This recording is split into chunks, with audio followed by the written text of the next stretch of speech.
정윤 씨, 아무래도 윤석열 대통령과의 뭐 관련된 질문 이 얘기를 안 해줄 수도 없죠.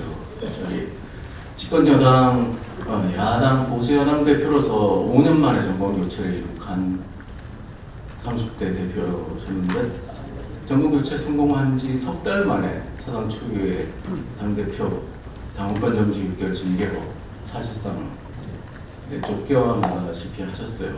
그 당시에 윤석열 대통령에 대해서 서운한 감정이 굉장히 크셨죠. 서운한 감정보다는 왜 저러나셨습니다. 보통 뭐 저희가 정치를 한다고 했을 때 선거 과정이나 아니면 일을 하는 과정 중에서 많은 이견이 있을 수 있고 그리고 오해가 축적될 수 있지만은 저는 이기고 난리치는 사람은 처음 봤습니다. 지고 뭐 그것 때문에 서로 이전투가 벌어지는 것 봤어도 대선과 지선을 다 크게 이기고 대선과 지선을 이기고 나가지고 분풀이하는 사람 처음 봤습니다. 결국은 당을 장악하기 위한 과정이라고 생각하지는 않으십니다. 저는 뭐 그런 의도도 있었다 이렇게 보지만은 저는 대통령께서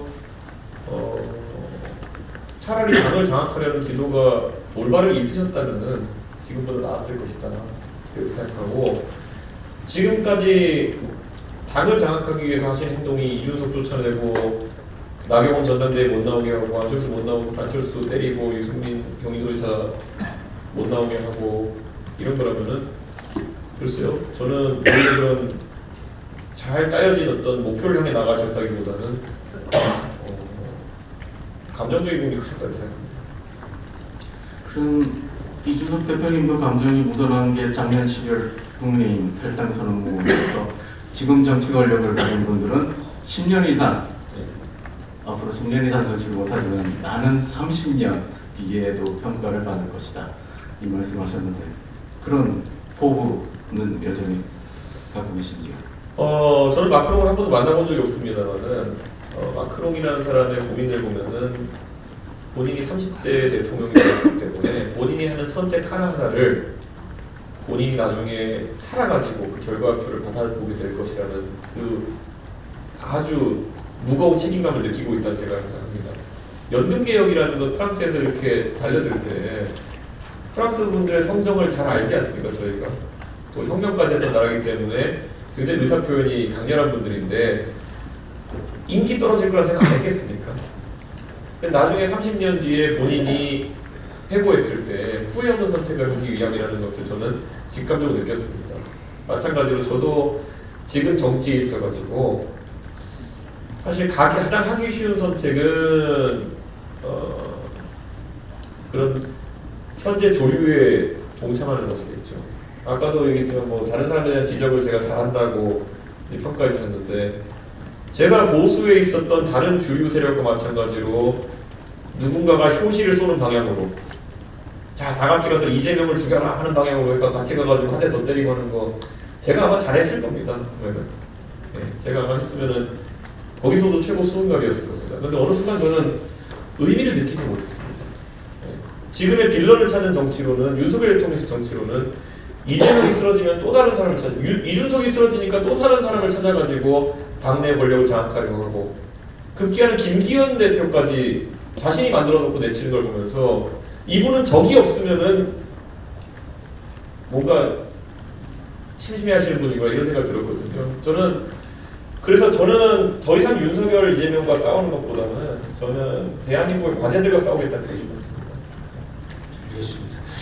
아무래도 윤석열 대통령 얘기를 하니까 좀 많은 말씀을 하시는 것 같은데 아까도 제가 말씀드린 대로 인간 사가 다 그렇듯이 정치도 돌고 돈다고 생각합니다.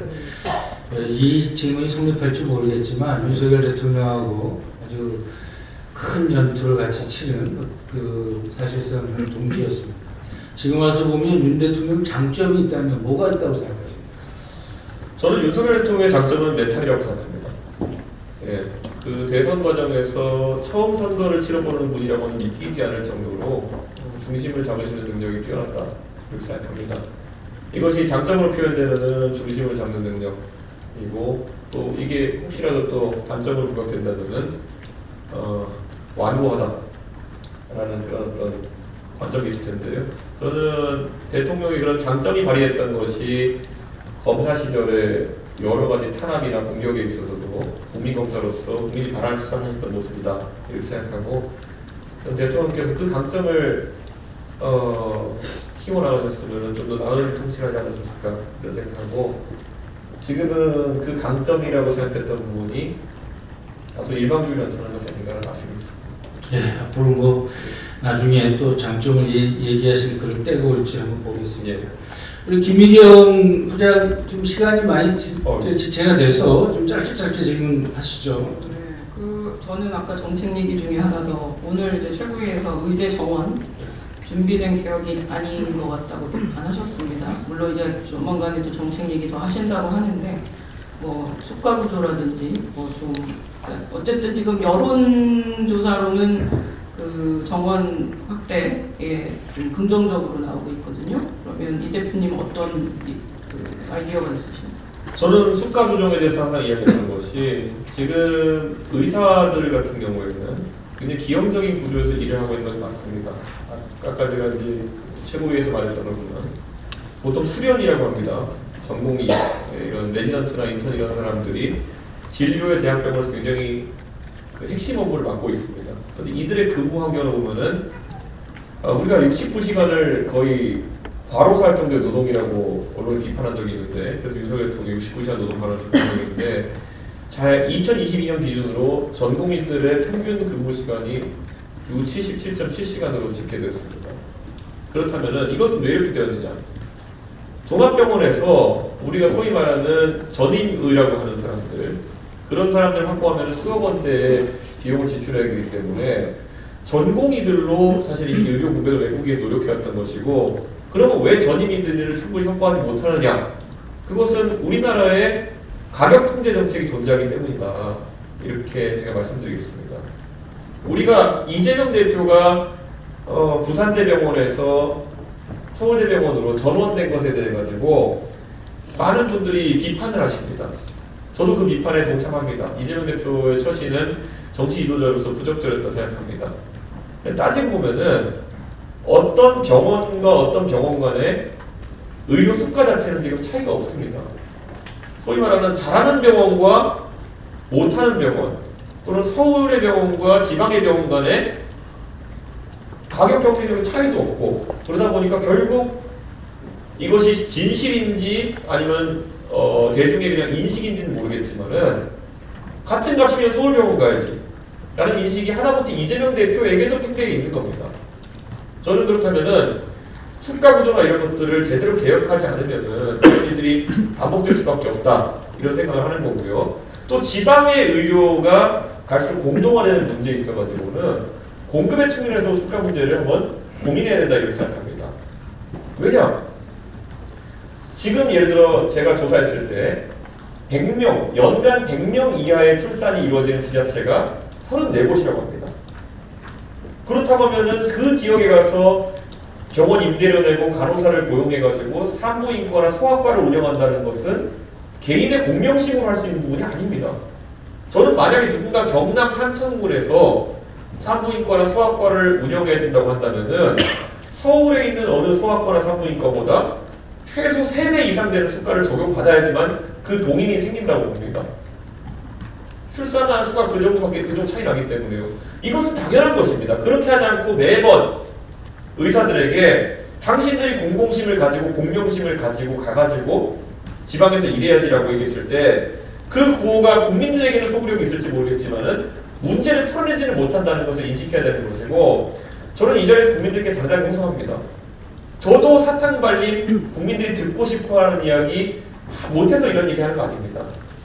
다만 실제 지방의 필수 의료 문제를 해결하기 위해서는 말되는 얘기를 해야 되는 것이기 때문에 비판 여론이 있더라도 이런 얘기를 하는 것이고, 지금 전공의들, 레지던트들, 저는요 그들이 77.7시간 노동해야 되는 환경, 그 구조 자체도 정치권을 다뤄야 되는 것이지, 그들을 지금 의대 정원이나 이런 문제를 가지고 공격한다고 해서 이 대치 구도가 풀리는 것이 아니다.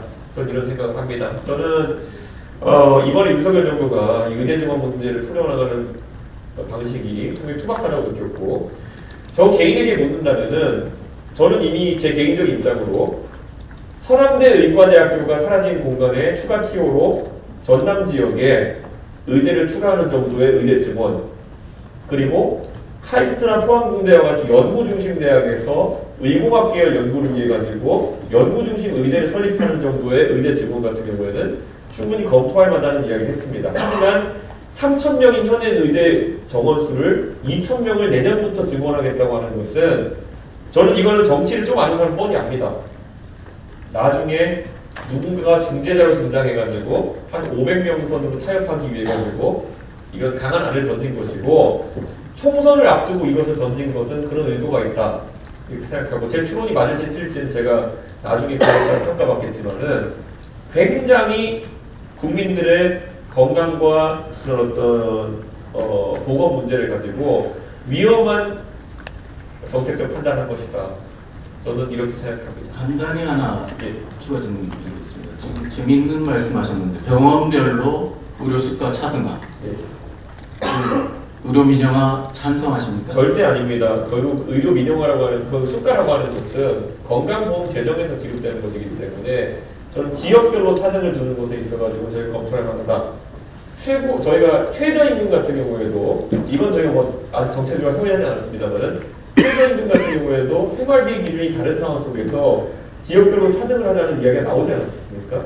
근데 그것이 뭐 저희에 대한 정책은 아니지만은 마찬가지로 공급자 측면에서 우리가 의사 측면에서 지역 의료에 참여하기 위해서는 어느 정도 수가 조정이 필요하다라는 것을 말씀드린 것이지 의료 민영화와는 관계없습니다. 부산대병원과 서울대병원의 수가를 차등하게 할 경우에 결국 시장에서는 그게 의료 민영화로 하는 신호를 볼 텐데.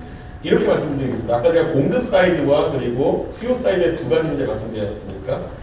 지방 의료에 대한 수요를 늦추기 위해서는 오히려 그 환자 본인의 자부담률은 자신의 지역에서는 낮추는 형태로 가는 것이 옳을 것입니다. 하지만 거꾸로 지방의 필수가를 유지하기 위해서는 결국 병원이 지급받는 수가는 높이는 방향으로 아마 진행돼야 될 것입니다. 그래서 저는 이것이 공급 사이드와 그리고 수요 사이드에서 동시에 병행되어서 진행되지 않으면은 결국에는 의료의 수요와 공급 문제는 해결되지 않는다. 이런 관점을 가지고 있습니다. 지금 아무리 잡아다가 지방에 가가지고 개원해, 이건 애초에 말이 안 되는 거고요. 그래서 자꾸 나오는 것이 공공의료원, 공공의대 이런 방식으로 풀어나가려고 하는 것인데, 저는 그렇게 했을 때 또다시 수요 사이드의 문제에 있어서 같은 값이면 KTX 타고 서울 올라가지를 또 막을 수 없는 그런 구조적인 한계가 생길 것이다. 저는 그런 생각하기 때문에 오늘 국민들께 드리는 제안은 공급 측과 수요 측에서 수가 조정과 자부담률 조정이 동시에 필요할 것이다. 이런 말씀을 드립니다. 예, 지금 시간이 11시 36분입니다. 자, 마지막 우리 정화석 간단히 예. 좀 아픈 손가락일 것 같아요. 천하용인 중에 그 김용태, 전 최고위원 있지 않습니까? 이분이 이 개혁신당은 결국은 이 거대 여야 양당과 거래를 하고 양쪽으로 총선 이후에 돌아갈 것이다. 그렇기 때문에 나는 안 갔다.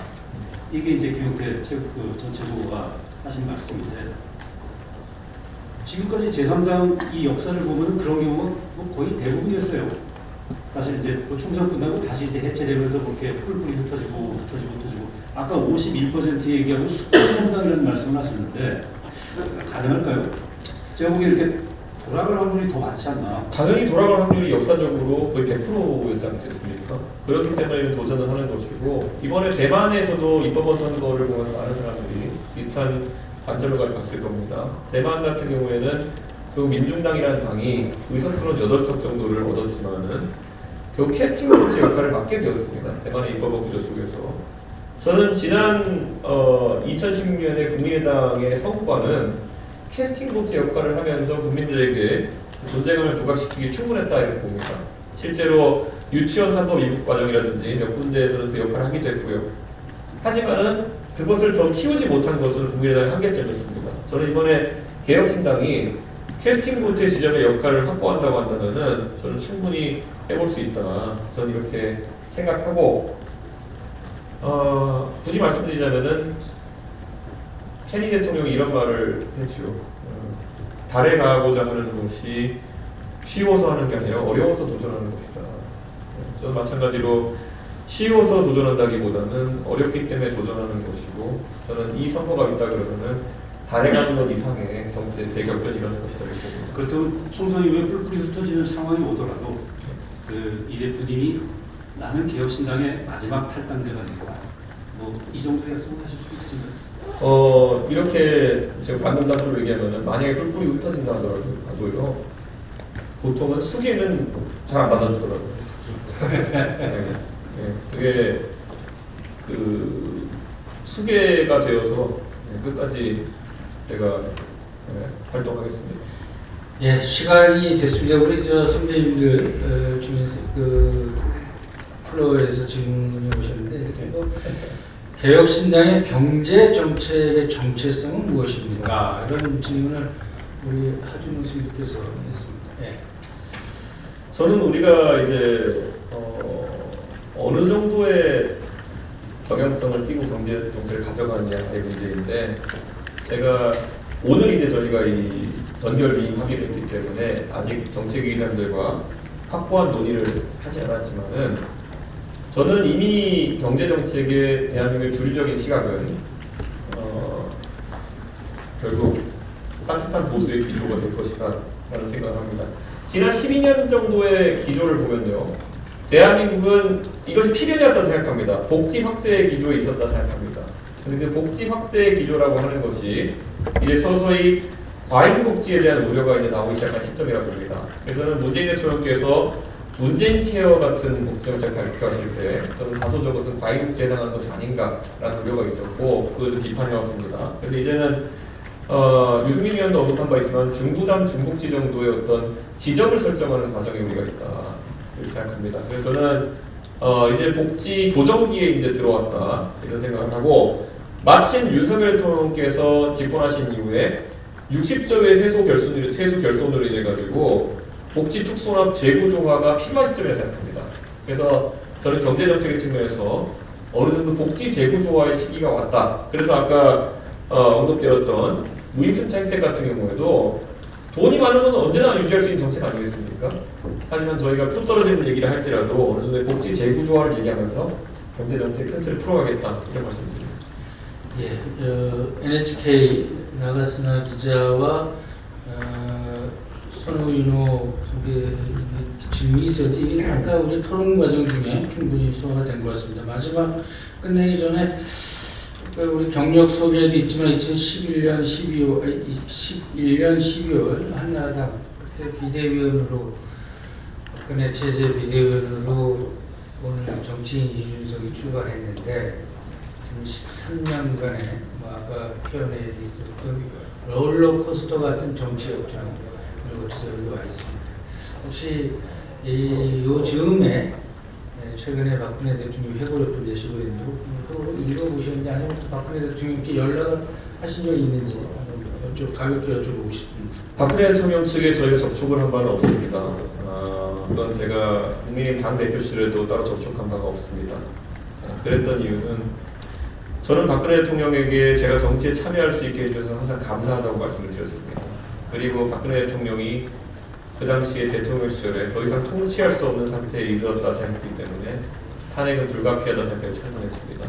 하지만 제가 2021년 제가 전당대회에 나와서 대구에서 연설할 때 이렇게 표현한 바가 있습니다. 박근혜 대통령에 대한 고마움은 제가 정치인으로서, 그 당시 당대표로서 성공해가지고 박근혜 대통령이 하신 행동 중에서 이준석을 정치에 입문시킨 것이 정말 잘한 것이라는 평가를 나중에 들으실 때까지 열심히 해보이겠습니다. 이렇게 말씀드렸습니다. 그래서 이 자리에서도 제 결심을 확고합니다. 박근혜 대통령께서 옥고를 치르시고, 그리고 최근에는 제가 판단하기로는 굉장히 박근혜 대통령을 이용하려고 하는 일부 인사에게 둘러싸이신 것이 아닌가라는 우려를 하고 있습니다. 하지만 언젠가는 박근혜 대통령이 지금 회고록에 쓰여있진 않겠지만은 회고하시면서 그래도 이준석이라는 사람을 2011년 12월 27일에 대한민국 정치에 끌어들인 것을 가장 으뜸가는 자랑으로 삼을 수 있도록 제가 더 열심히 노력하겠습니다. 네, 원래 토론을 마무리하면서 마무리 발언을 하실 기회가 있는데 네. 어디 추가로 하실 수 기회 주시면 하시겠습니까? 지금 소회를 추가로 하실 말씀 해주시죠. 예, 우리 개혁신당을 바라보시는 국민들께 이렇게 말씀드리겠습니다. 제가 2021년 6월 6일 제가 국민의힘 대표가 되었을 때 노래 가사를 차용해서 그렇게 말씀드렸을 겁니다. 이걸 지켜보는 불안한 눈빛에 대해 말씀드렸고 전쟁 같은 그런 어떤 기간이 될 것이다 이렇게 말씀드린 바가 있습니다. 그때 저는 자신이 있었습니다. 대선을 이기고 지방선거를 이기는 그런 대표가 될 자신이 있었고 그걸 이뤄냈습니다. 그래서 이 자리에서 한 번 더 국민들께 믿어달라고 한번 호소를 하고 싶습니다. 지금까지 저의 3년간의 롤러코스터를 보면서 걱정과 기대와 때론 실망을 다 겪으셨을 거로 알고 있습니다. 근데 저도 많이 아파왔고 성장했다고 느낍니다. 제가 다시 한번 저에게 개혁신당에게 믿음과 신뢰 그리고 기회를 달라고 호소하는 이유는 앞으로 30년 동안 펼쳐질 대한민국의 미래가 정말 험난하기 때문입니다. 우리가 앞으로 30년을 어떻게 살아가냐에 따라서 우리보다 더 앞서서 이 고민을 겪어냈던 일본의 잃어버린 30년과 같은 상황이 될 수도 있다. 이런 생각을 합니다.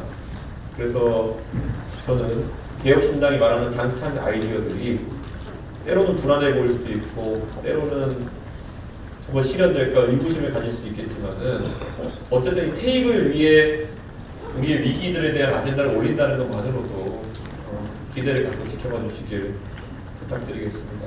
정말 완전 새로운 정치의 판을 짜가지고 국민들께 보답하겠습니다. 네, 오늘 이준석 개혁신당 대표 모시고 토론회를 했습니다. 오늘 토론회 마무리하겠습니다. 이준석 대표가 하신 말씀이 이번 1차적으로는 4월 총선에서 어떤 결과를 가져올지 지켜봐 주시고 말씀하신 대로 앞으로 30년 정치의 역정을 계속 나가신다면 어떤 길을 계속 가실지 정치의 길은 롤러코스터 같이 길고 그럴 겁니다.